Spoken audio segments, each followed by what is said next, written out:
welcome back to the Masters of Modern. I'm your host, Alex Kessler, here with my co-host, Michael Grothy. Welcome back. Hello, I'm back. I am dressed as one of the many teammates from the show Haiku, which is a volleyball anime that is very good and I recommend to people as I drop my volleyball. How are you, Michael? I'm good. So today, it's good to be back. For those watching on the YouTubes, been seeing me play some Commander, but I haven't actually been on the podcast in a minute. It's been like 4 months, I think.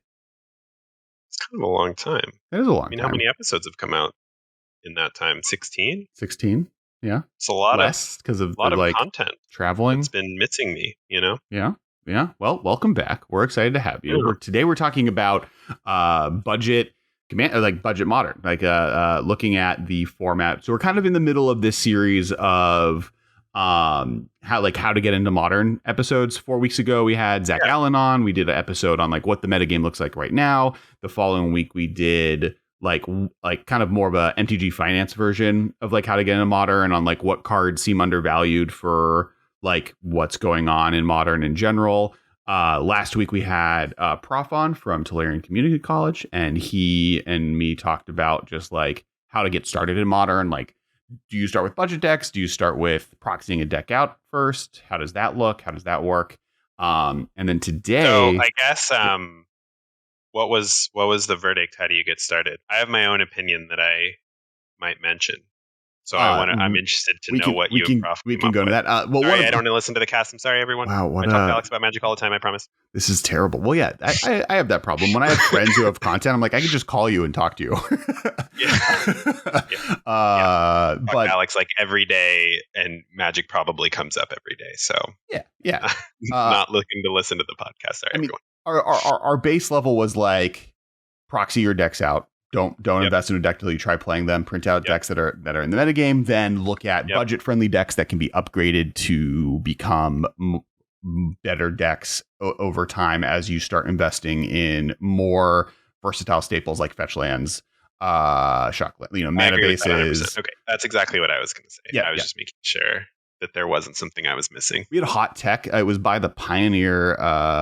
Actually, what I said was by the modern event deck or modern challenger decks, and then Prof informed me that those don't exist. We brought them up in an episode that we made. We made them theorizing on what that could be, but they were never made. And the Pioneer Challenger decks came out last week to like low fanfare. So yeah, I mean, it sucks because it's like people aren't even playing Pioneer online, and expecting somebody to play it in paper is a pretty tall order at this point until organized play comes back and Wizards gives you a reason to do it. Mm-hmm. Also, like being a Pioneer player in the wake of Modern Horizons 2 coming out is rough because Modern is like crazy popular right now, given like, the state of paper play, because like there's so much cool stuff you can do. Like there's a ton of different decks in the metagame. There's a lot of fun stuff. It's a great time to get into Modern from like a fun perspective. Great time to watch Modern, and so that's what people are doing. They're playing, watching, getting into Modern, and Pioneer is Pioneer. Right.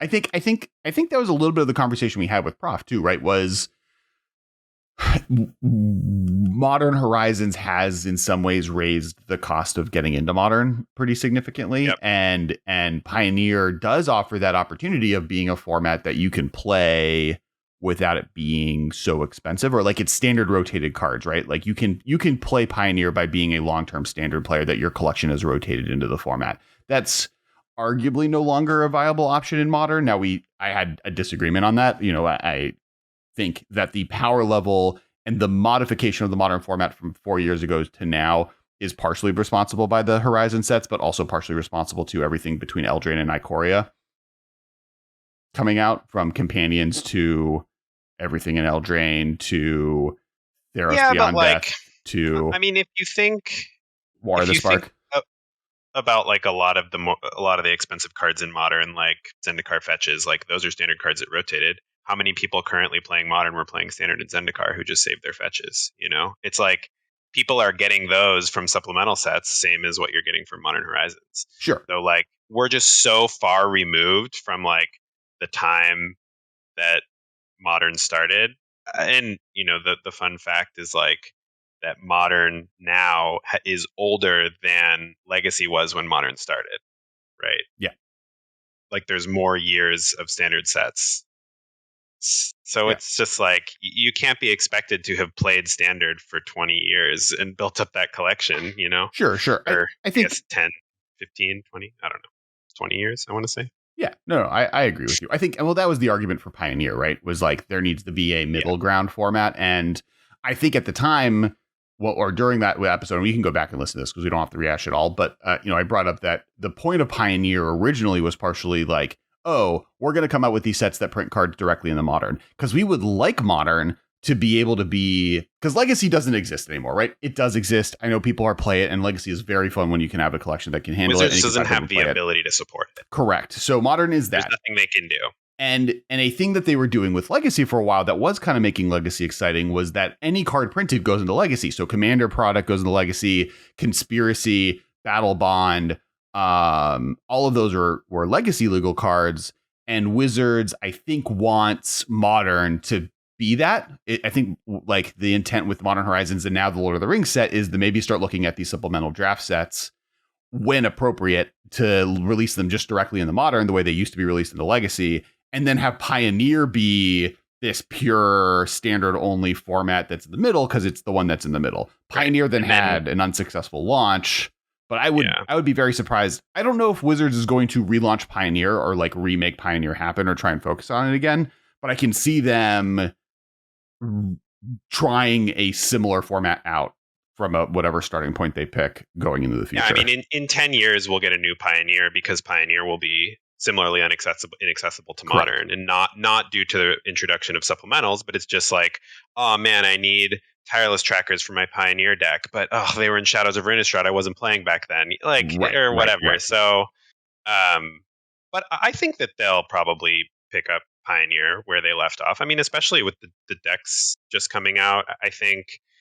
we are on the cusp of probably organized play getting announced in the next 6 months. I agree with that. Hopefully. So, there are challenger decks that will be available. And I think anything that made Pioneer a good idea in the beginning is still true. It just it had the weird, it had a lot of bad things. Period where a lot of people were waiting to get into it until the ban list sorted itself out, which was fun for spectators. It got me hyped about the format to watch, honestly, to see all the cool stuff that was happening, but I didn't want to buy it.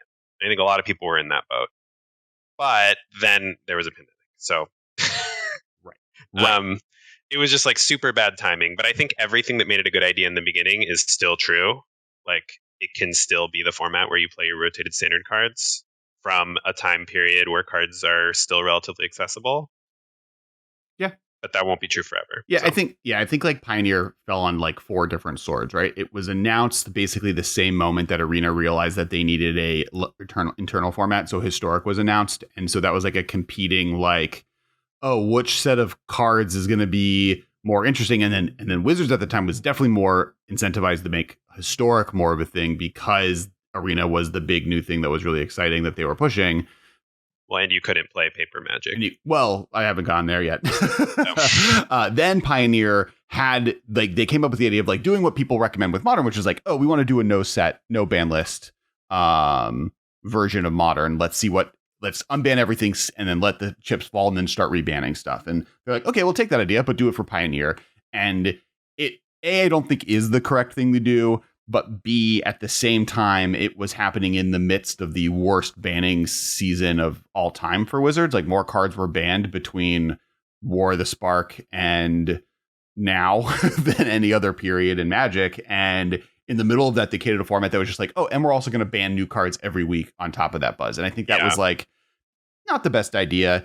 Not in hindsight, 2020 was hard because it was unforeseeable that they were going to have to ban so many cards in Standard, right? That they didn't design those sets with the expectation that stuff was going to get banned. So it was when they announced Pioneer, it probably seemed like a great idea to ban a bunch of stuff from Pioneer. I mean, I thought it was a good idea, and I like I said, I had fun watching it. It got me excited about watching the format to know every week that is this deck broken? Can people beat this deck? Mm-hmm. And watching it watching the metagame play out and having the answer sometimes be no, because I feel like most of the time we get like one card like that every once in a while, like a Hogak or something, and it becomes exciting to watch for 2 weeks, and then it sucks for months until they ban it. Mm-hmm. No, yeah, I think I agree there, where it's like it was cool to watch. They also then stopped the process too early, I think. Like they like let Thassa's Oracle and Inverter just exist for and that was because that was really picking up in like February, March, when organized play was suspended indefinitely. Sure. And so they were like not really thinking about Pioneer. I mean, people were playing it on Magic Online and having a crappy time, but I think that was happening in small enough numbers that it just didn't seem like a priority. But I think that was like that then added with the fact that COVID happened, organized play went away. This format really existed purely for an organized play perspective, because it didn't have the following yet to be something like Modern, which was able to persevere barely, right? Like even Modern had its trouble to the point that we started talking about a lot of non-modern content for half the year. We were talking about Historic because that's all you could play unless you had a big Magic Online collection, which none of us did or do. Right. Or want to play Magic Online. But yeah, so it was kind of like this interesting thing that happened to Pioneer, and is one of the reasons it should exist. But back to kind of the subject at hand, we are going to be talking about budget lists. We went what? Oh, sorry. Sorry, that's my fault that we derailed. Had to rehash the last episode for 20 minutes. Yeah, it's fine. It was only 10 minutes. So this is the MMcast. This is the Master of Modern podcast. We do modern content every week. If you are new here and this is your first time listening, or you want to hear more information about Modern, hit that subscribe button. It's really helpful. And we're going to play a little bit of a game. We have been doing this every week. It's to help with the engagement gods. It's a game of trivia. And the way it works is I'm going to ask Michael and all of you a trivia question, and then Michael is going to him and haw trying to figure out what the answer is. And in that time, you have to put your guess to what the answer is in the comments below. And then if you get it right, once Michael answers, I'll tell him he's right, tell him he's wrong. If you all get it right collectively, or if you get it right and Michael gets it wrong, you win. You got it. If you got it wrong, though, you're going to have to hit that like button. Now, if you got it right and you want to hit the like button, appreciate it as well. But if you get it wrong, you have to hit the like button. That's the rules. You're making the bet, not me. Sorry. You just have to deal with it. So, Michael, how many years was Bloodbraid Elf banned for? So, I guess if I think about, I think it was legal. It got banned because Deathrite was too good, right? So it must have gotten banned before Deathrite. After Deathrite. Oh, before Deathrite, Shaman was banned. Yeah. Before Deathrite, Shaman got banned. Yeah. Because it was one of those cards where it's like, no, don't hit this one, hit Deathrite, like Bridge from Below or whatever. Right. So, when did Deathrite get banned? Do I even know that? I'm going to say Bloodbraid was in jail for 5 years. Wow. That is correct. You got it right. It was unbanned in 2018. Nice. It was banned in 2013. Yeah, I was thinking like 2013 or 2014. I couldn't remember like how far out we were, so I just kind of knew that it was in like the 4 to 7 range. It was like, 5. Yeah, it was right after RTR. It was I think it was the ban announcement attached to Gatecrash is when it got banned. Oh wow! So Deathrite became a problem real quick then. Yes, yeah. Well, 6 months or 4 months, right? Because that was back when like the second set was released in February, so it was like September, October. Still though. Yeah. Still very quickly. Yeah, I mean, like card has to be a pretty big problem for it to cause a banning in 4 months. Of course, it's never the actual card. Right. Well, I think it's got to be something that's older that's not selling packs. The argument I think at the time was that Bloodbraid Elf also was one of the problem cards in the zoo decks that were good that fall that got Wild Nicottle banned, and so they're like, oh, maybe it was Bloodbraid Elf and Wild Nicottle, and it was. It was definitely Shaman. I mean, it's also like we're selling RTR packs, and we would like to continue selling RTR packs. Correct. Yeah.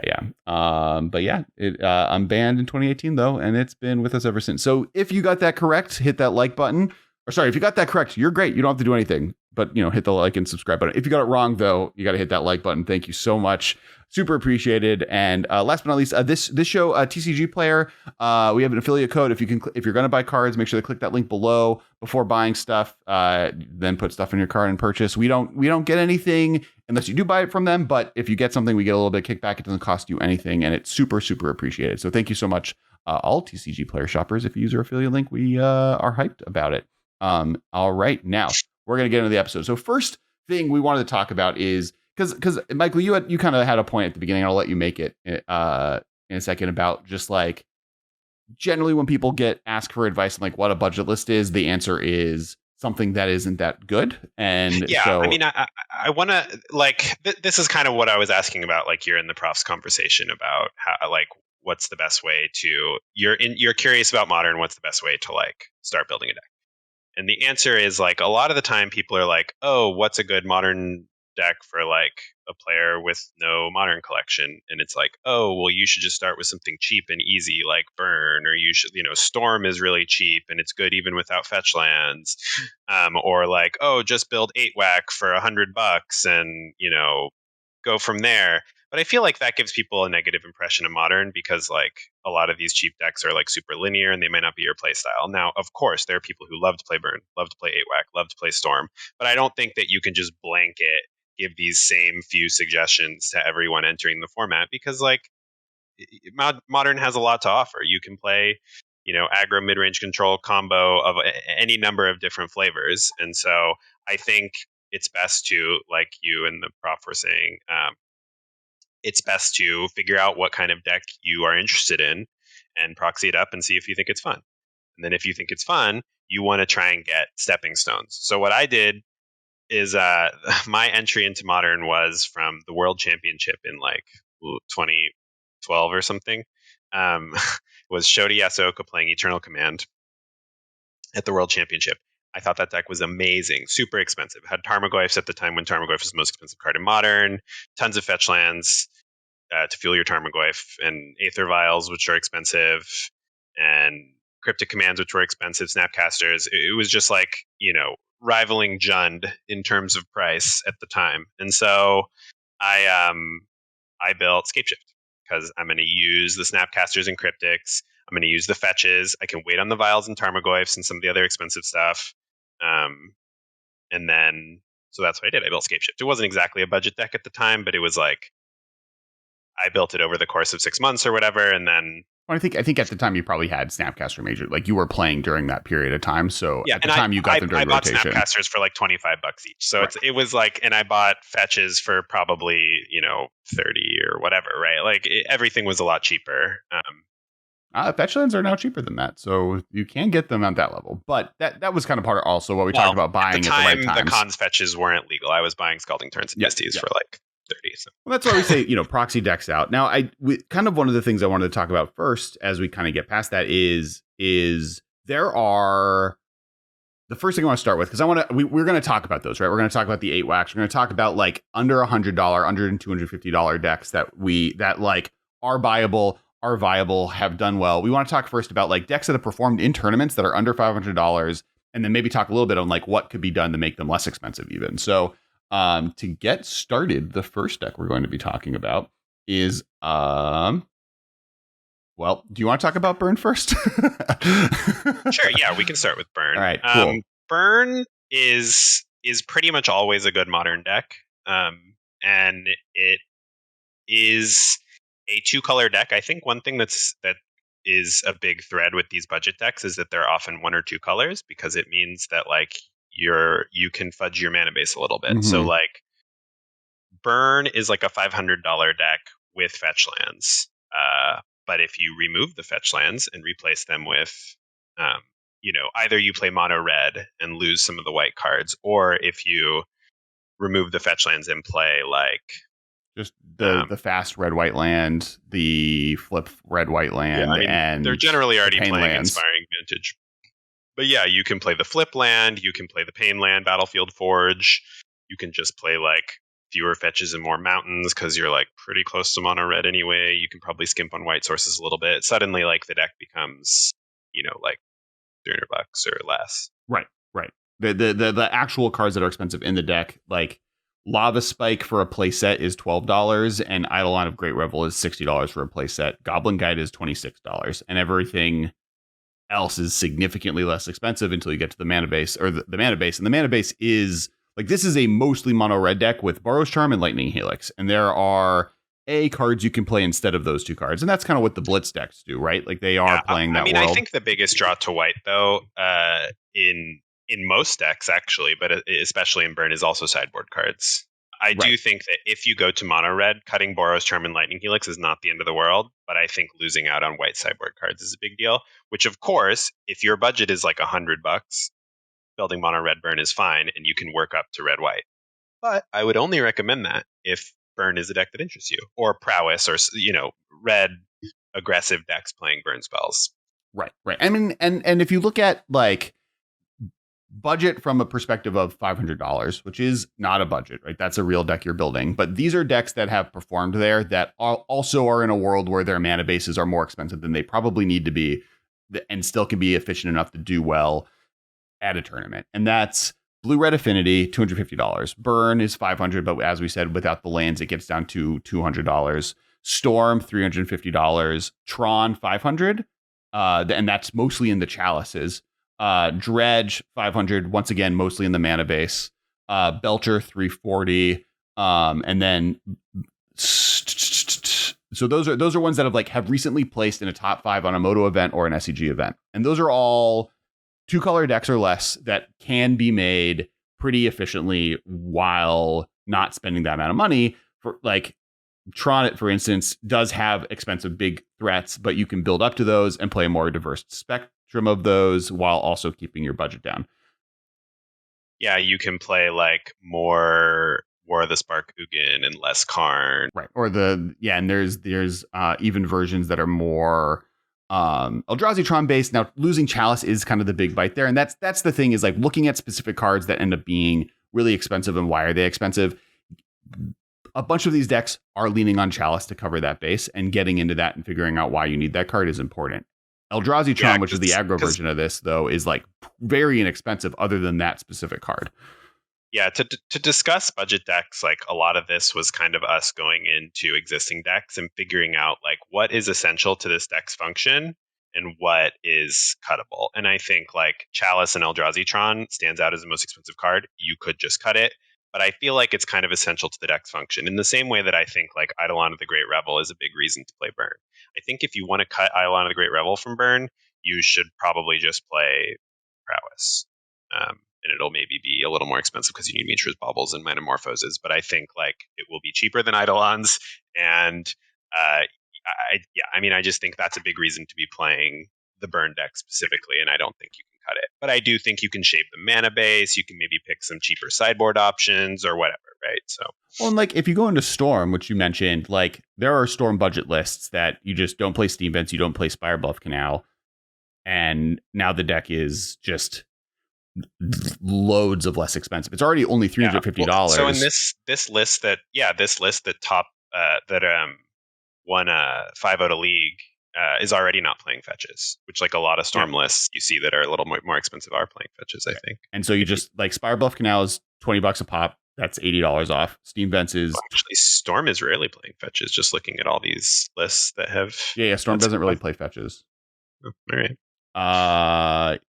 But it does play Spirebluff Canals and Steam Vents, and you can cut those, especially because you're not playing fetches, just putting more basics. Your hands are going to be less consistent, but it's not going to be that far away.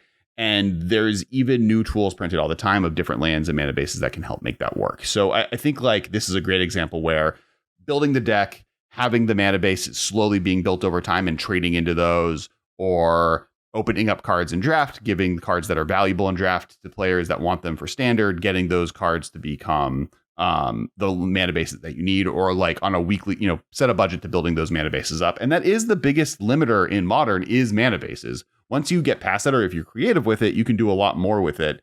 For instance, I was building before the show, Azorius Control is one of the best decks in the format. Now, this is Kahira Control with Solitudes, Teferi Time Rattler, and Teferi Hero Dominaria. But once you get past a lot of those cards, and even those who are only $20 a pop, you can get a blue-white control list down to, I got it down to $200. And it's like Celestial Colonnade's only a $4 card now. You have the new Deserted Beach, which is great for decks that are looking to be more late game focused. You have the blue-white Pathway, Wrath of God versus Supreme Verdicts, right? Like the difference between not being able to be countered as a Wrath versus killing regenerative creatures is not that high.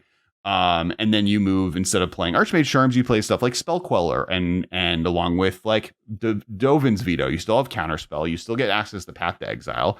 And you can play stuff that's cute like Wall of Omens, right? There's the old Blink decks from back in the day that was taking advantage of Restoration Angel that you can kind of rebuild here, losing those Planeswalkers, losing the expensive cards like Solitude, but Path to Exile and Solitude are not that far off from each other, especially in blue-white control decks.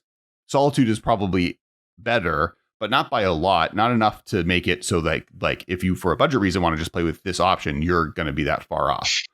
Yeah, I mean, Solitude is like, you know, the one of the two best removal options in the deck, the other one being Prismatic Ending, but like, it's not essential to the deck's function.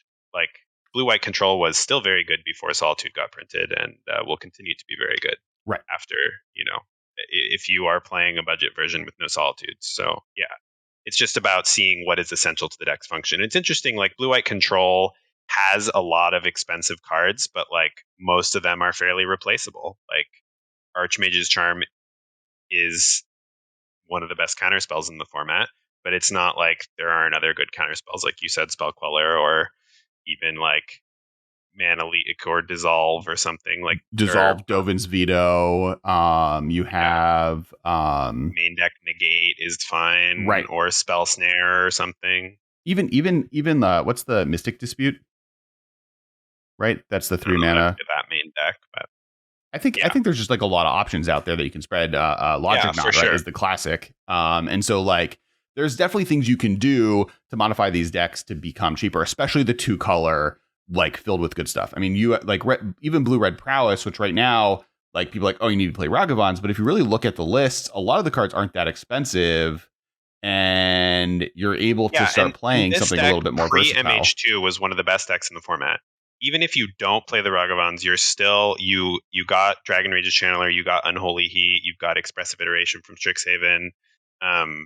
Like this deck still has benefited a lot in recent sets, and you know, I think it's like a great choice that if you don't play the Ragavans and you make your mana base a little bit cheaper by shaving fetches. Yeah. No. I think like the fact that there are cards that are not Ragavan, right? Not that power level, but good enough to have been winning before doesn't mean they're outclassed and you shouldn't play them anymore. It just means that this is a great stepping stone to get to the point where you're able to like save up to a Ragavan or trade up to them or open them in future packs when he's reprinted. Like there's no reason not to be playing Modern because you don't have that card, especially because most players aren't in this to like 100% try and win the Pro Tour, which doesn't even exist anymore, especially because it doesn't even exist anymore. What are you going to win? Like you're playing for fun. You're playing to win FNM. You're playing to win prizes. You're playing to day 2 an event. That all is possible with any level of these budget decks. The fact that I've gone to Grand Prix and seen people day 2 back in the day where they're playing, you know, 8 Blood Artists or Merfolk or like decks that like people would walking into the tournament be like, you're crazy. That deck's not good. And they're like, I'm good at this deck. I'm very well practiced at it. I know all my matchups inside and out. And like, it's good enough. Like I'm able to beat most of these opponents. That's how like, you know, Storm or not Storm, like Merfolk wins GP even when like, there's 5 people playing in a tournament, or Skred wins GP, or Turns wins GP, or whatever. Like somebody really knows their pet deck, and you know it may or may not be budget, but it's similar concept of like, oh well, your deck isn't optimal because you don't have Scalding Turns or whatever. But like sometimes you don't need to be optimal; you just need to know what you're doing. Right. I mean, even stuff like Dredge, which. Like outside of Otherworldly Gaze, which was printed a month ago, the deck is only casting red and black cards. Everything else in the deck is not meant to be cast as another color. It does have Prismatic Ending out of the sideboard, but once again, Prismatic Ending could become Terminate tomorrow, and you're going to answer a lot of the things you need to deal with. or other different removal spells. But the deck is mostly just a black-red deck. That mana base can be a black-red mana base. You do not need to have the Mana Confluence 5-color version of it that's trying to cast Prismatic Ending out of the sideboard and Prized Amalgams and Narcomoebas. To make sure you can fetch Steam Vents so you can sometimes hard cast your Prized Amalgam. Right. Like these are like corner cases that you can get away with if you just like lean into it and like switch out Otherworldly Gaze for a different card, and you're kind of off to the races on a deck that's really efficient and really, really inexpensive once you remove that mana base. Yeah, what was Dredge playing before? Probably some other version of like a discard and then draw. I think Insolent Neonate, I think. Yeah, Insolent Neonate was what, and it was either Insolent Neonate or Bargain from the Adventure card is another option. Oh, Haggle. Haggle. Yeah. On same word. Yeah. Bargain Haggle. Yeah. So what's interesting about the Burn, Dredge, Tron that we've mentioned, and Affinity that we briefly touched on. Those are all decks that for the most part are pretty insular, and I would only build them. They are cheap options, cheap entry points in the format. If any of them appeal to you, perhaps that's the way to go. But they also don't have a ton of pieces that are shared with other decks. One thing that's nice about Storm and Prowess is you can be picking up blue-red lands that are useful because there's a lot of good blue-red decks in the format. If you want to be building, some sort of the Murktide decks, or if you want to build Jeskai Control or whatever, having some of these blue-red lands would be really helpful that you're accumulating. Also in the Prowess decks, getting Mishra's Bubbles is helpful because they're such a staple. I guess the Affinity deck, I don't know if the Affinity list that you have here is playing Urza Saga, but I do think Affinity is a really cheap Urza Saga deck. So if you have any desire to play any Urza Saga deck, for example, Hammer Time or Jund Saga or something, starting with Affinity, you're putting most of your money into Urza Sagas, and you have you're getting that Urza Saga package of Shadow Spear and maybe Mishra's Bubbles depending on the list, and Mem Knights and stuff that are a little bit pricier, but you're able to use those in your Hammer Time deck or whatever, right? And so you're you just have a cheap shell of $1 and $2 cards that you're playing with your Springleaf Drum, Urza Saga, whatever deck. And that helps you slowly accumulate Stone Forges while you have something you can play with. Yeah. And I think that's the value. No, I mean this some of these over others. Dredge, if you like Dredge, go for it, but don't pick up Dredge if that's not your right. This not a deck that you really enjoy because the rest of it is useless. Correct. Yeah. You're looking to find I agree with that, right? If you don't like Dredge, most of the staples in that deck aren't as translatable as other decks. But to your point, Affinity, just Urza Saga, this is a $250 deck, and Urza Saga is $100 of that. And the rest of it is and you probably could get away with this deck of building an Urza Saga list over time, because just it's playing Jegantha as a companion, but Mem Knight, Ornithopter, Ginger Brute, Signal Pest, Frogmite, Mirror Enforcer, Sojourner's Companion, Thought Monitor, Galvanic Blast, Welding Jar, Shadow Spear, Springleaf Drum, and Cranial Plating. That's the deck. Again, all of those cards. Primarily $2 cards. The most expensive cards is Mem Knight is one of the more expensive cards in this deck. Yeah. And this is a deck that, what did this do? It 5-0'd. Eighth in a challenge. Top 8 at a challenge. Yeah. Yep. Challenge being a bigger tournament than a league, right? So this is it 5-0'd a few leagues. Top 8ing a PTQ, basically. Yeah, exactly. And that's not, and the other thing, and we talked about this with Prof as well, is there are shells of cards that have always been good. If you were a Splinter Twin player and you had that deck, the more expensive parts of the deck that you owned have not gotten bad.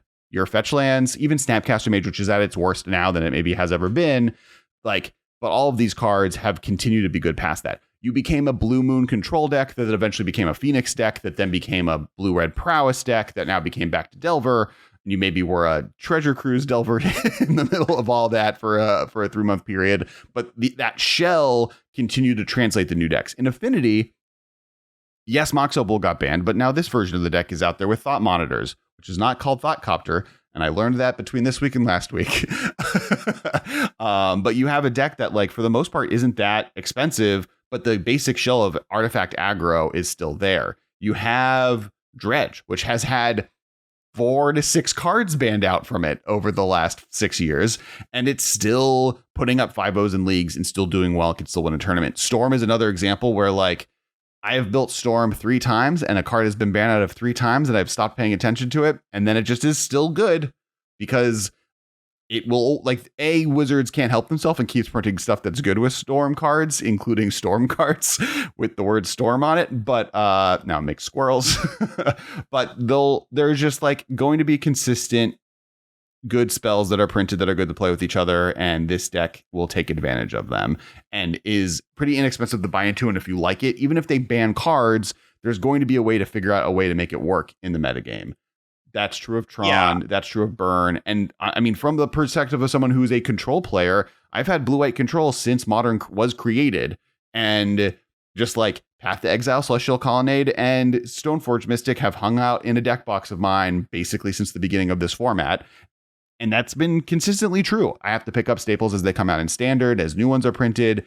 But also, like, most of these lists, if you go through right now and click on all of the different Azorius control lists that are available, they are vastly different from each other. There's some stuff that are staples, but even those, like, if you look at 2 Azorius control lists and maybe they're both playing multiple Teferis, but one is playing this suite of removal spells and card draw engines, and this one's playing this suite of removal spells and card draw engines, just play both of those and get rid of the Teferis for now as you try and build up to that collection. That's what I was saying that's interesting about blue-white control is, like, no one card is, like, super essential to the deck's function. You just need, like, some form of card advantage, a bunch of interaction, and the way to win the game. Right. And, like, those are all very flexible concepts. And Wizards is reprinting stuff, right? Like, Teferi Time Raveler is right now a $20 card, but then the Secret Lair with him as an old border card is going to get delivered to everyone that ordered it in 2 months. And then it's going to drop down to being a $15 card, or those versions of it will be less. Blue-white control deck and sell their Teferis to Card Kingdom or whatever, and then right, exactly. So, like, the supply of these cards are going. Fetch Shocklands, which are right now about $10. Literally a year and a half ago, were standard cards that you could buy for less than that.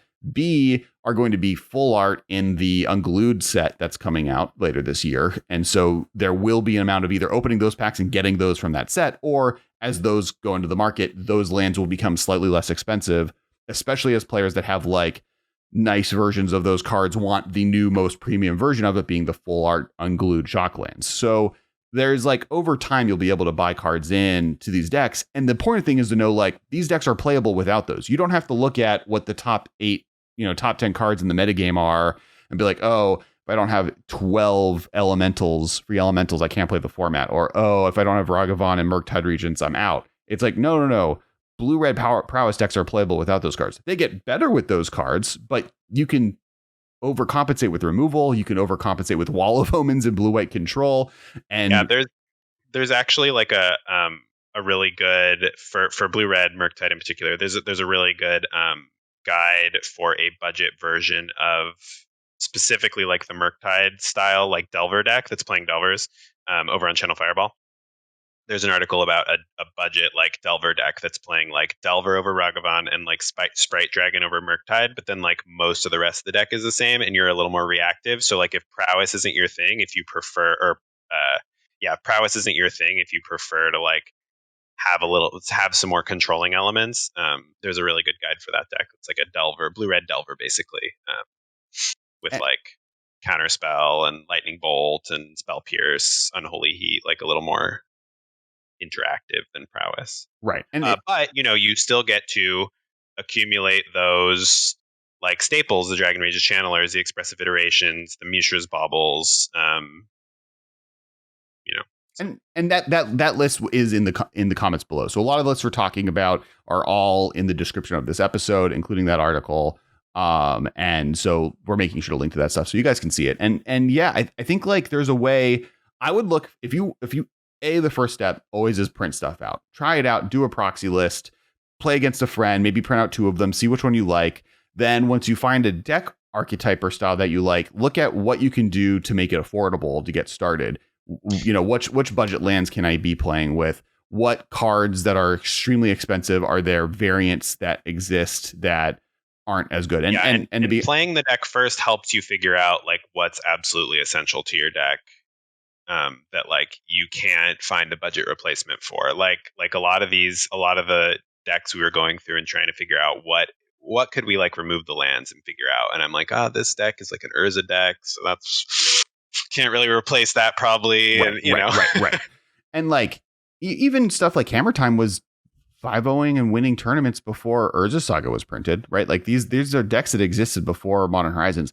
And the other thing that we've always talked about is look at what's on the horizon of coming out in sets in the future and seeing, which decks might be interesting to pick up now that could have new cards that make them more powerful.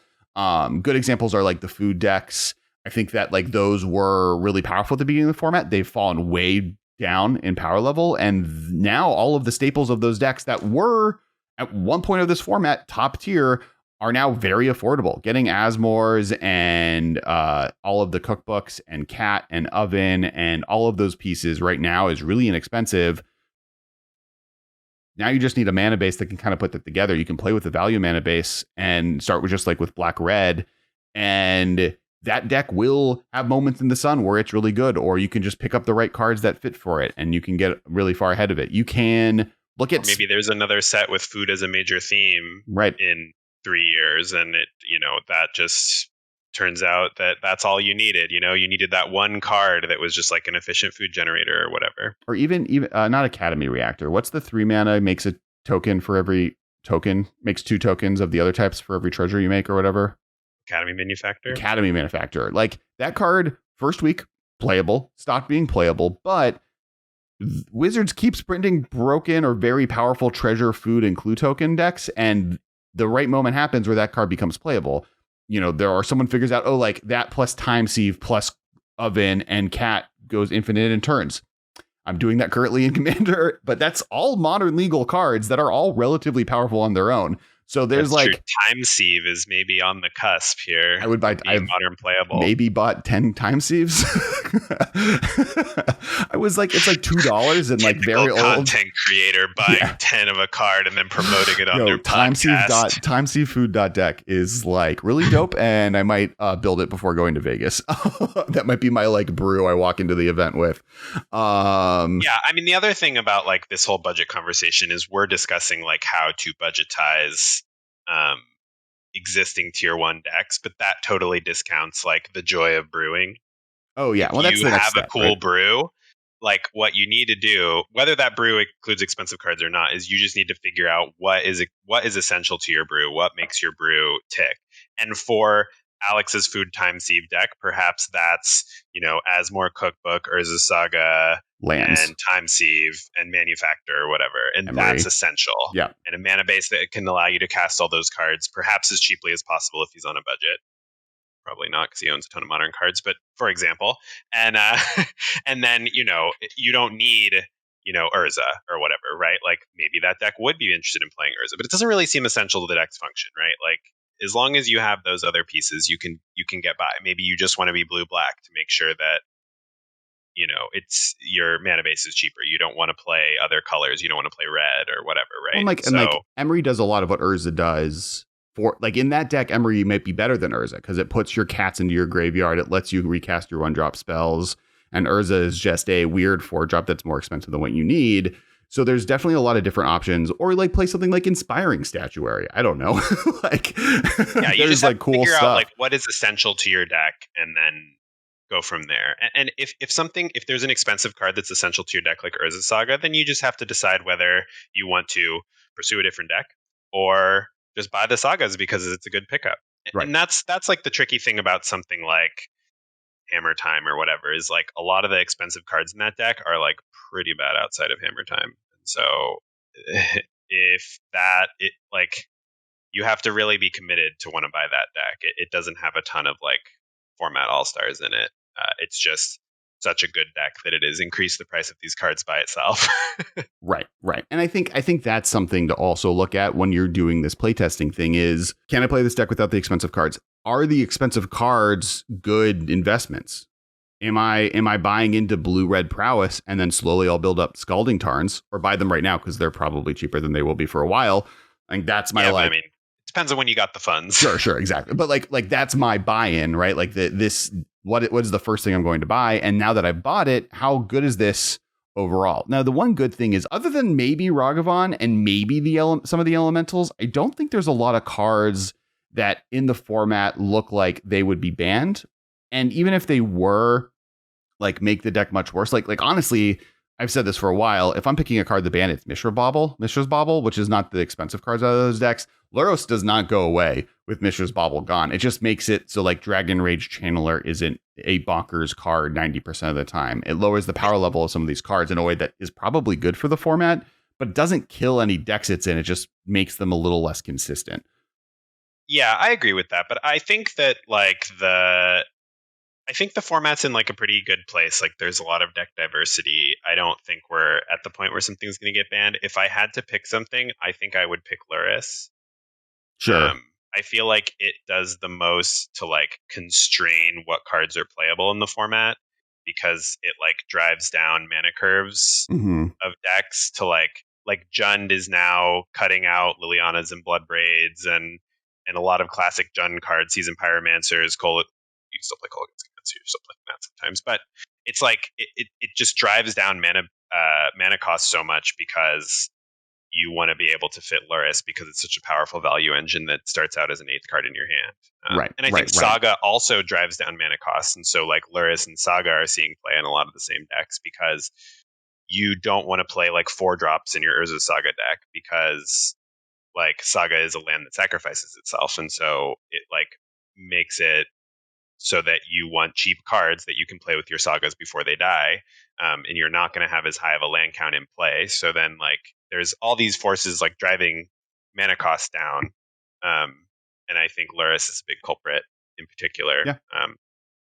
I agree with that. But I also think that like you only need one Lurrus and it's cheap. So and I don't think any of the decks a Lurrus deck or work towards a Lurrus deck, you're fine. Yeah. I have my one Lurrus. That's all I'm ever going to need.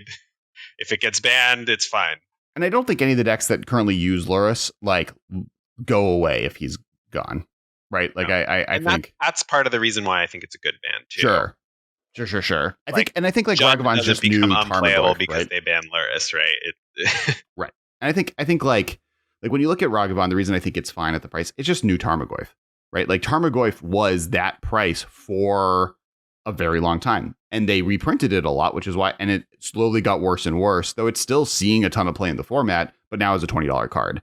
Ragavan will be the same thing. Same as Force Negation. Both of these are cards that will be expensive. They're going to be expensive for the next while, but then like every chance that Wizards gets to do a modern reprint set or to do something focused in the area, those cards are going to be included because they're great draws to those sets. And I would be surprised if that's not a continuing kind of focus, knowing how expensive they are. I don't think they're worth being banned similar either. To Tarmogoyf in that printing them makes people want to like get more of them. Yes. Like right now, I don't have Force Negations. I could never build Temur Rhinos or whatever. And then suddenly I open a Force Negation in a pack. I'm like, well, probably only need 3. So that's like 2 more Force Negations? Oh, maybe. Right. Like I can get away with playing 2 Tarmogoyfs in this Jund deck. Oh, well, and then now Modern Horizons 2 has come out. Maybe I'll open another one. Oh, it's the lowest it's ever been. And I opened 2 cards that are together worth that Tarmogoyf my friend has. Let me trade for it. And like when Modern Horizons 1 came out, I don't remember if this happened when 2 came out, Tarmogoyf went up because people were opening Tarmogoyfs and they're like, oh, guess I'd better get more Tarmogoyfs. Modern Masters. Well, Modern Masters, sorry, not Horizon. Modern Masters. Like there was a 3 set period. The first 3 times Tarmogoyf was printed, Tarmogoyf went up every time because it became like I need more. Every player that opened 1 needed 3 more. Ragavan may run into that same situation. I think that kind of did happen with Force Negation. It's hard to tell because Modern Horizons 2 coming out at the same time that Modern came back is a hard thing to know which like cart or I think Modern came back because of Modern Horizons 2. Yeah, but like the same effect for like Tarmogoyf was needed in tournaments before Modern Masters 1 or 2 came out and then was still needed after. So it's not like a different factor of the world happened. Popularity of the format making Force Negation go up, or is it the reprint? Yeah, right. Or is the fact that people can play Paper Magic again the reason this card is becoming more expensive, or is it because force negation is making people want to play the decks that they now can play because they own one force negation. That we don't know. But as far as budget goes, there are options to kind of mitigate these cards that are expensive and look towards buying them as they reprint them is more the point. Wizards is in the business. The reason these cards exist is so Wizards can make more packs that have them to sell those packs. And they are really incentivized to keep doing that. So over the next few years, there will be times to pick up these staples. And in the meantime, building budget decks, looking at cards that'll be, going down. And then that kind of brings us back to the brew conversation. I mean, one thing, before we get fully into even brews, is looking at like for decks that were good of formats past. Affinity is a great example, but like looking at decks that have been good in the past and what could happen to make them better. Another good example is Spirits, right? Like, not only are we now 2 sets into Spirits getting a ton of cards that are meant to make them a force in standard, like Crimson Vow is about to come out. That's another set where Morrow, in his article about one of the articles he wrote about Midnight Hunt, said there is a really cool Spirits mechanic we figured out for the next set that really makes Spirits feel unique on top of Disturbed. Then we're going to Kamigawa, who the first Kamigawa's plot was about how the spirits were fighting the humans. It was the main tribe of the set. And going back to Kamigawa would be very surprising if there wasn't some amount of tribal support for that tribe. We just left Strixhaven, also had Spirit Tribal in Red White. Does New Capna have Spirit Tribal? I don't know. I feel like Gothic City, New York, Noir, having spirits and ghosts in it wouldn't be very surprising. And a lot of times what they do is they'll have like a big theme that's like kind of supported, and then like a few sets later they'll like give you the big one, like right. Like Marauding Raptor in the core set after Ixalan, where it's like, here's a bunch of dinosaurs, they don't really get there, here's a crazy powerful dinosaur card right before rotation or whatever, just in case it's too good. Well, there are spirits in the story of Lord of the Rings. We're going to go to that set next year. Dominaria classically has spirit stuff in that set. So there's like that's a deck that has multiple opportunities in the next year to get good cards printed into it. There are other decks that are like that. Artifacts in general are going to be being printed in a lot of these places. We're about to go back to Kamigawa in a world where it's about cyberpunk and hacking. It would be weird if the cyberpunk set doesn't have some amount of artifacts that are good in it. And you can kind of continue that process and looking at what decks were bad that could get new fuel, knowing what you know of just what's happening in the future. I mean, artifact decks in general, like Wizards is setting up a return to New Phyrexia at some point. We have gone into Praetor. We are getting Elsbeth is back from the dead. And the Dominaria sets are about, or at least Brothers War is about the conflict between Urza and Mishra. I don't know about the other one, but they are 2 artificers who are fighting. Right. That's the story.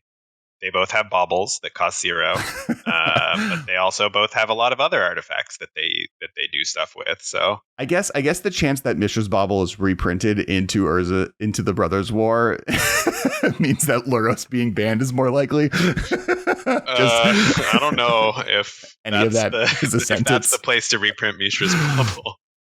I am excited for the Crimson Vow food analogous token that's coming out. We'll find out what that's going to be in the world of that. But that's another one, right? Like artifact cards are also better now because there's now tons of artifact tokens.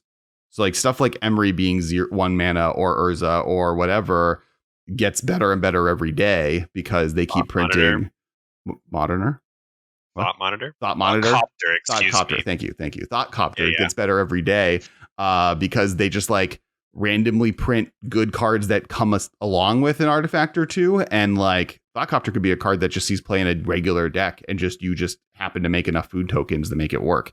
So I think the Hell's Kitchen decks that I was strongly considering building when Modern Horizons first came out, but I didn't own Urza's, and luckily I didn't buy them because it turned out that those decks weren't that good. They were playing Thought Copters with very few artifacts actually in the deck. They were like playing 8 or whatever, just basically an Urza Saga package with cookbooks. But then you're making a quantity of food where you're playing Thought Copters for 1 on turn 3, whatever. Right. So like and Urza makes an artifact token when it comes into play. Like there's enough there. And that token, I would imagine we're going to get some constructs next year as well. But yeah, so I think there's like a way to look at the future and get an idea on like what's coming out, what decks could benefit from them, what cards are currently pretty undervalued. I mean, Spirits, there's a Pioneer Spirits deck. You could just buy that for $40, get a lot of the cards already, and then finish your play sets off of that. Spell Quellers is only $2 right now, and the mana base for that is not that expensive, and kind of build up to it. Also looking at like cards for Modern Horizons 2 that were inexpensive or like hyped that aren't there yet. Right. Like I think actually a great one is Ignoble Hierarch, where it's like that is a card that people thought could like Noble Hierarch was a $60 card for a very long time. Ignoble Hierarch is like under $20 right now. Buying a playset of those is never going to treat you badly. You're going to be happy to have that card forever. Noble Hierarch right now is also probably not a bad buy, right? Like these are cards that have classically been good. Right now, they're not maybe greatly positioned, but that's not because they're bad. It's just because the deck that exists for them isn't right. And Ignoble Hierarch is seeing a ton of play. It's just a rare from a set where the mythics are all $50 a pop. So it's worth it opening packs instead of just, and then like that floods the market. I mean, it's also not seeing like a ton of play, I feel. I guess like what, Yawgmoth combo, Goblins. Jund. Is Jund playing it? Mm-hmm. I guess that makes sense. There's another deck I know. Oh, the Jund Sack decks are playing it. Yeah, the Jund Sack decks. All right, it's getting played a good amount. But the number of decks I've named with that card in it simultaneously is probably more than Noble Hierarch has almost ever had. So right. And like stuff like, Grief is the least expensive version of the different elementals. And I know that Reanimator with Grief just won the Modern Challenge last weekend. Aspiring Spike with Esper Reanimator with Griefs. And Persist and Unmarked Graves are both like for a playset under $12. Like there's cards that are in really powerful decks that will continue to get better as new stuff gets printed, right? Like going into Innistrad coming out, you could have been like, oh, what's the best Reanimator cards for Modern Horizons? They're all inexpensive. We're going to 2 graveyard sets in a row. I should probably like those are maybe cards to think about picking up. I bet if you look at like the price history, a lot of the Reanimator cards went up after Faithful Mending got printed. Because I feel like that was something the deck was really missing. It was like, what if you draw an Archon? The deck had no answer to that before. It was like, I need to unmark Grave this, and it's a dead card otherwise. But now that you have Faithful Mending, you have like a very powerful way to discard it. And even late in the game where you have Faithful Mending sitting in your graveyard for 10 turns, you're like, oh yeah, right, I just drew one. Great. And it's another mana base where like you could get away with not playing Flooded Strand and not playing Polluted Delta and just play like Marsh Flats and off-color fetches that get you the ones you need. And the mana base becomes a lot less expensive. You still have the problem of Solitude being a $300 card, which is insane. Yeah, but I mean, it's tricky because like with the 3-color mana bases, especially if you like having the ability to play around Blood Moon or whatever, I do think like 3-color budget decks become a lot trickier. But this is still why I think Blood Moon should be banned, but that's just some fetches. I mean, whatever. Blood Moon kills Urza's Saga. It's the good guy now. I think Urza's Saga is the good guy. Urza's Saga is the good guy? I'm on board with Urza's Saga. Hammer Time? like as for me, the good guy is decks that people can afford to make the metagame as wide as possible, and that is doing that. Versus, I think Urza's Saga is very cool. Yeah, I think it's in some bad guy decks, but I don't know that I think the card is definitively a bad guy. So the last section I wanted to talk about is just pointing out some decks that are like in the sub $100 category. Now, these are all, if you go to the MTG Goldfish modern metagame section, there's a budget section that like Saffron Olive curates, and there's some really great lists here. My favorite probably is the budget Enchantress, and this is another one that to me jumps out as a deck that you can buy for less than $90, but then you're buying into cards that over time will get better and better. Stuff like Scythus, Sanctum Weaver, and Destiny. Scythus and Sanctum Weaver specifically are cards that if Enchantress becomes a powerful deck, these jump up to being $20 cards. Now you can buy a full playset for $9. And this deck is powerful. It runs a bunch of different hate cards. It does a really, really powerful thing in the format. Plays a bunch of really good cards. And like, yes, it's to your point earlier, this is a specific deck, right? You're playing a specific game plan. But it isn't a bad game plan. You're playing things that are powerful. I I wanted to build Legacy Enchantress for a long time. I thought it was just a really cool deck. And even though, like, you know, you're buying expensive cards that aren't staples or whatever, I thought it was worth it because the gameplay was that cool. So I do know there are a lot of Enchantress fans out there. Perhaps you play Enchantress in Commander or whatever, or, you know, like, yes, you know, I don't know. I feel like Enchantress has a lot of people rooting for it, even if, like, you're not picking up staples. I think Enchantress is good when Solitary Confinement is good. Mm-hmm. I think that the big draw to playing Enchantress is Solitary Confinement, which is a very cheap card, because it just got reprinted and it's not really getting played anywhere. But yeah, like, you know, if you're playing against a bunch of blue-red Murktide or whatever at your LGS and you just can slam a Solitary Confinement on them, they're going to have a bad time. I think also formats where, like, because this is a deck that can jam 4 copies of Rest in Peace. Yeah. And not be sad about it. Blue Red Murktide too. Yeah. And like, that's a card that murders people by itself. And the fact that you're playing main deck versions is like really good. And well, yeah, and you have like Sterling Grove to tutor for it, free and post board, and yeah, like you're just gonna get a lot of free wins off of like turning off your opponent's Dragon Dredge Channeler or turning off their Yawgmoth Sacrifice combo or whatever. Mm-hmm.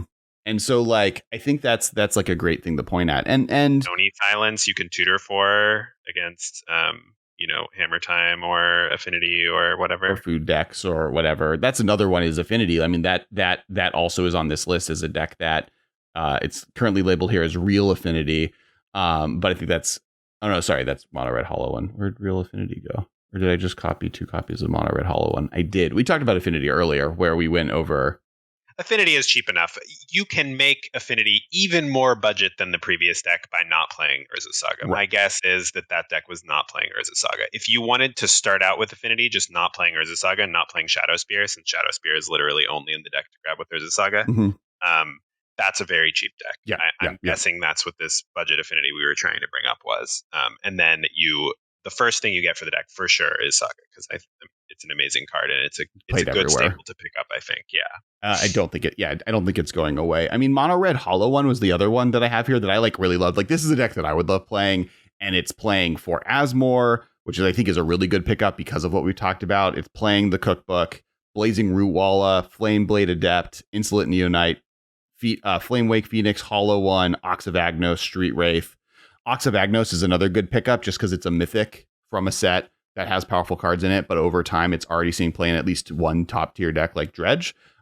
And it's like the first of the pandemic sets where, like, you know, who knows how many are actually out there floating around and available. Just in case there was any dispute, I am a Cookbook believer. Oh yeah, I have my 4 foils. You are more able to grab them than mine. I have etched foils somewhere, and I old border. I like went all in, and I got them for like not I don't a lot. like the old border stuff as much. I prefer for my modern decks to be all modern frames. Fair. Just not into the old timey things. He's a young soul. I like the old timey things, but I want all my cards to look the same. And in modern, that's attainable with new borders. It's fair. Generally not attainable with old borders. There are decks that are getting there, but we're not there yet. And so I'm going to stick to my new borders. That's fair. I do that in Commander too, actually, because I find the majority of my Commander decks are new border as well. Mainly because the majority of Magic cards are new border, to be fair. But this is also a deck. There's like tons of staples that have been explicitly printed for Commander on purpose. Sure. In new border and not in old border. And this is a deck for $67. You have the whole deck. And it's upgradable. You can get over time green, red lands to eventually start playing with Vengevines that then trigger even better off of your Root Wallas.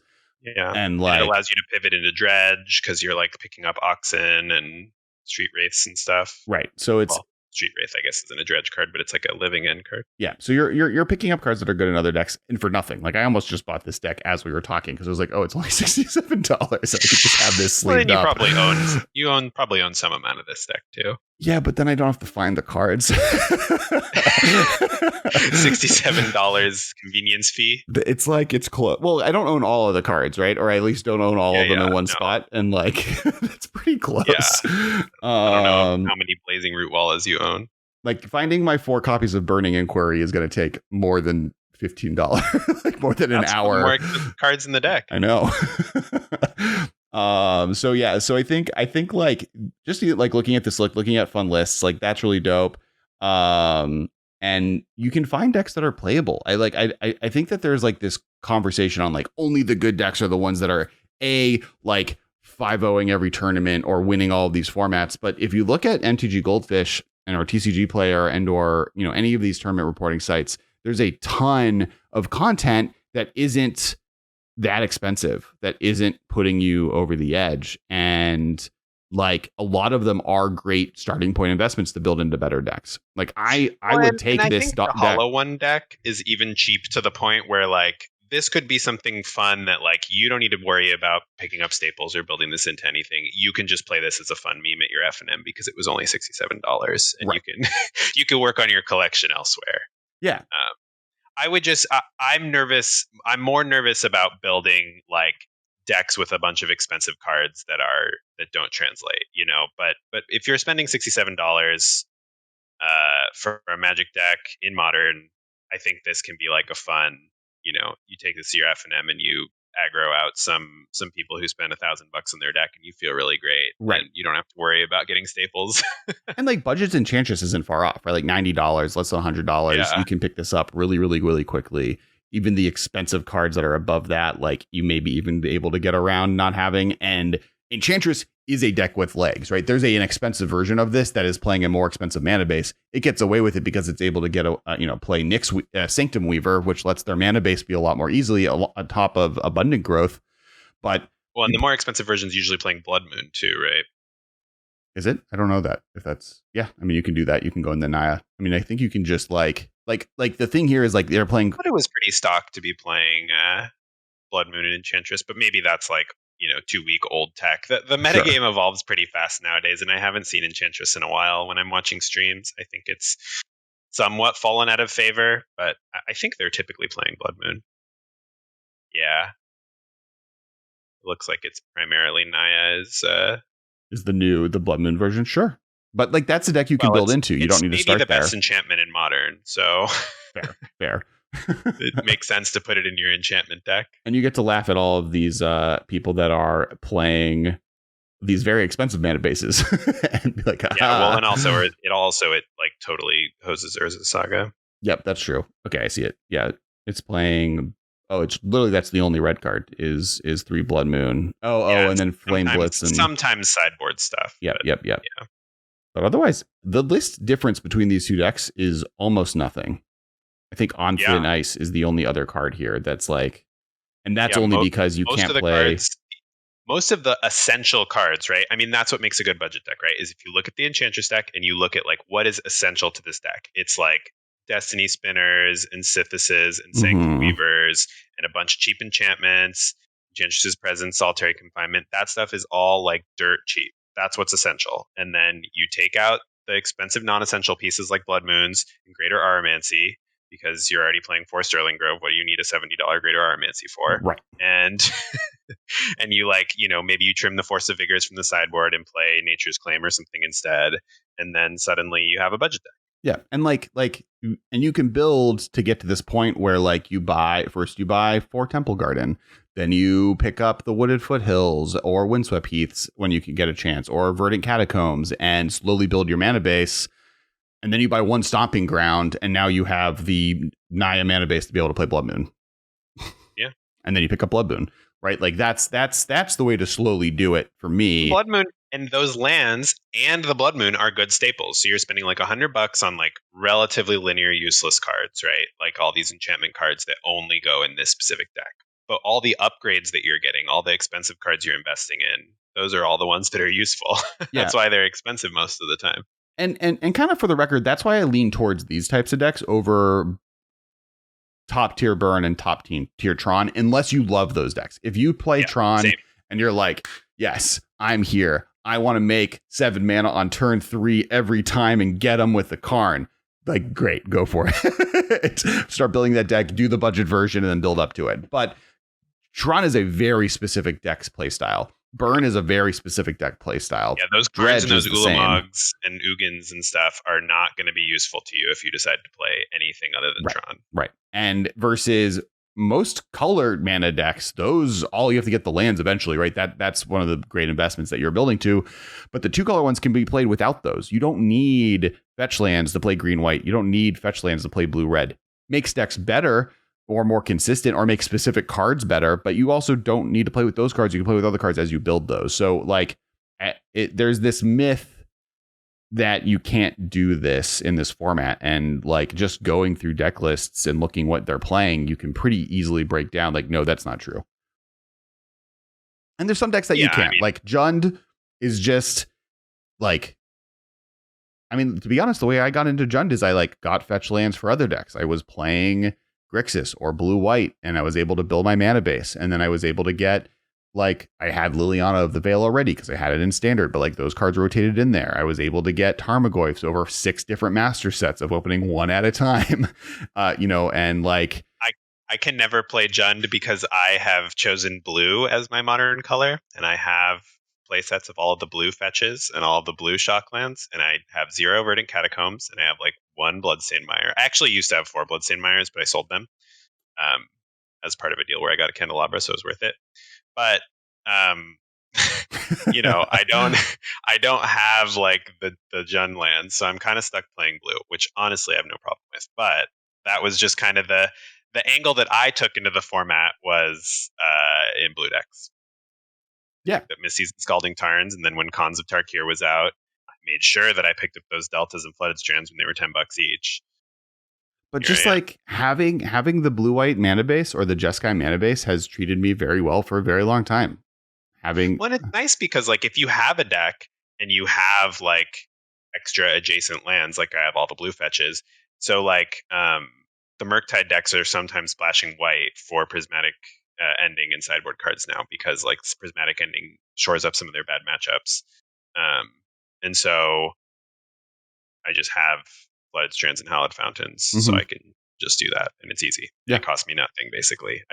I own Prismatic Endings because I thought it was an amazing staple that I should own 4 of if I want to play Modern. Which like heads up to the world, buy Prismatic Endings. It's only $5. Like this card is seeing more play than Path to Exile has ever seen in the format ever, and maybe it's comparable to what Lightning Bolt was at its peak. Yeah, Path to Exile has been like a $10 Modern staple since the format existed, and it wasn't uncommon. It wasn't same as Prismatic Ending. Yep. So but it was also in a standard. Well, actually, I wonder what has been printed more. Well, Modern Horizons might have been printed more than Conflux. Conflux was not very highly printed now, and there's more value in Modern Horizons 2 than Conflux. It's competing for. Packs were more expensive. That's hard. Packs are more expensive for Modern Horizons 2, but it is an unlimited print run set. Correct, but it also was brought to market in a moment where drafting in person was probably at not an all-time low, because 4 months earlier was an all-time low, but like not a peak drafting moment. My money's on Modern Horizons. On it was printed more. Mm-hmm. I think I agree, though. I don't disagree with you. But Magic is so much bigger than 2009. There's way more demand for Prismatic Ending than there was for Path to Exile. Well, and Path has also been reprinted. Well, but on the other hand, Path has been reprinted so many more times since then, and is still a $10 staple. It's not like Path to Exile hasn't had like 12 printings plus like promos that every single person that went to an event for a year got one. Like Path is out there. Yeah. This Ending will get there. I mean, I think that it was printed to be a staple removal spell that they will print a bunch of times, and they expect everybody to play forever, same as Path. Right. But it is a harder we'll one. Get GP promo Prismatic Ending in 2024 or whatever. Yeah. In the meantime, it's a good card to have. Not that Path has been printed in the standard, which is really the only place that this sentence matters, but Conflicts does have the issue of it being like a very specific mechanic. Like that is never coming back into standard. Path also has not come back into standard and has been fine. So that's very valid. But that's the Converge isn't coming to standard. Yeah, correct. Probably not. So but on that note, Path hasn't also. But on that note, that's why Path is a $10 card, and Lightning Bolt, for instance, is not a $10 card, and that's why you should just be buying this card. Yeah. I do need to pick up some of the white sideboard cards, though. I don't have a robust white sideboard collection. You pick up that white sideboard. I have the lands and I have the prismatic endings, so I can find the white sideboard cards. They're not super expensive. Also, Sarah's Emissary is another dope card that being only $5 as a mythic seems like that's not going to last very long. It's the Reanimator target. Mm-hmm. Yeah, I think it's just rough being the second best Reanimator target. Yeah, and the second best red Indomitable Creativity. If I have a Sarah's Emissary in play and I choose creatures as the thing, I've been playing this on Arena and I haven't been attacked with Sarah's Emissary in play because I normally win the turn after it. I untap with it. But if I choose creatures and they attack me, I don't take damage, correct? If I have protection from creatures can't do damage to me? Correct. You cannot. The things that cannot happen to you are debt. You cannot be damaged, enchanted, blocked, or targeted by sources you have protection from. Cool. Okay. I mean, you can't be enchanted. Well, I guess cursed. You wouldn't be able to be cursed if you had protection from enchantments. Yeah. You wouldn't be able to be cursed. Okay. A curse couldn't become attached to you by odd means that didn't involve targeting. Sure. For example. Sure. Yeah, I think Sarah's Emissary is dope. All right. So that's kind of it for the episode. I do want to bring up, if you want any of these deck lists, they're below. We have all kind of the list notes in the show notes. Also, big thank you to our patrons. That's what makes this content happen. This show got released a week entirely early.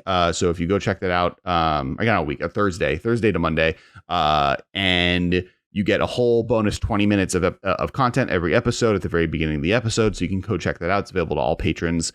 And it's how this podcast happens. Make sure to hit that subscribe button. If this is your first time listening, we do a Monday night Commander stream. We're actually doing a whole new thing centered around Artisan Commander, where speaking of budget. Artisan Commander, where we're playing decks that are exclusively uncommons and or commons, including the Commander. So there's a whole new Discord for that. And it was really fun. Like taking budget out of the equation, because I do think it's easy to make a real Commander deck that's affordable. It was just really fun to have fewer sweepers and everybody was just kind of doing their thing. There was no Cyclonic Rift or whatever busted Dockside Extortionist. It was just good, clean, old school Magic where, I'm at 128 life with 60 Saprolings or something, and I get killed by Rogue's Passage Commander damage or whatever, right? It was classic Commander. So, and that game, if you missed it, will be on the Kess Games YouTube channel. And also, if you want to take your list, if you have ideas and you need to ask questions or want to get a hold of people, especially us in the community, if you go to the MMcast Discord, link is also below. You can there's a whole place to kind of talk about, hey, I have this deck idea. What could be made to be better? What can be done to make it cheaper? What things do we think are unnecessary? There's a whole conversation about Dredge. We had that conversation there in the Discord. It was really great. So I definitely recommend checking that out. The conversation is happening there after the episode. And last but not least, we made a game. It's called Battle Bosses. There it is. It's actually the two of us. Yeah, we can't say it when Ben's hosting. Yeah. It's called. Ben helped. He play tested a little bit. Yeah. But it's called Battle Bosses. It's this game. If you're at SCG or if you're at SCG Con this last weekend, you could have played it. But if you're at Vegas, I want to keep calling it Magic Fest Vegas. I was so against Magic Fest after GP, but now I can't get past it. So Magic the Gathering Vegas. We will be there. I will have Battle Bosses with me. And also, if you want to go on our website, battlebosses.com, we just redid the website, so it's brand new. You can check stuff out there, including what's going on with Battle Bosses and boss breakdowns and videos of each of the characters and what they do. You get this really cool action figure. You get the whole playthrough thing. And there's more content coming out regularly for us, so definitely check out that as well. Yeah, that's the episode. Thank you so much for listening, Michael. Anything you want to point people at? Nope. Do all the stuff Alex said. Yeah. Like and subscribe and such. Oh, I think continue this Taco Bell thing that the professor started. Tag Taco Bell and us and say we sent you. All right. Thanks, everyone. We'll talk to you next week. This has been a production of Time Traveler Media, sending podcasts into the future.